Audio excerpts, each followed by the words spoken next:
Good morning. এখন আমরা brush করতে যাচ্ছি। দেখো একা একা আমি ব্রাশ করতে পারি। ব্রাশ করতে করতে বাইরেরা দেখছিলাম। এবার আমি সকাল সকাল দুধ খেয়ে পড়তে বসে গেছি।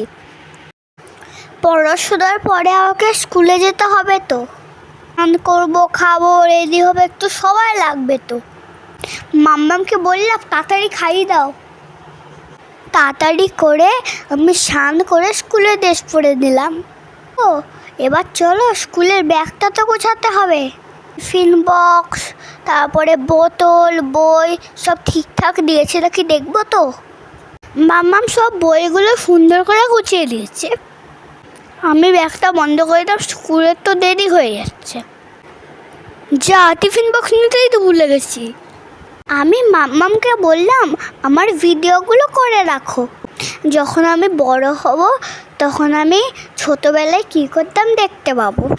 এবার আমি স্কুলে যাই, পরে গল্প করব। এবার বাবা তো স্কুলে দিতে যাবে। আমি তোমাদের সঙ্গে আর কথা বলতে পারছি না, তাড়াতাড়ি জুতোটা পরে নিই। পাপা আমাকে স্কুলে নিয়ে যাবে। টাটা মাম্মাম।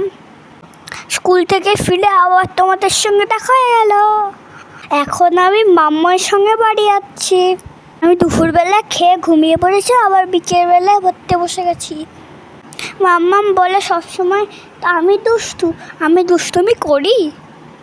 রাতের খাবার খেয়ে ঠাকুরকে প্রণাম করে ঘুমিয়ে পড়বো। চলো টাটা। আমার ভিডিও কেমন লাগলো জানিও।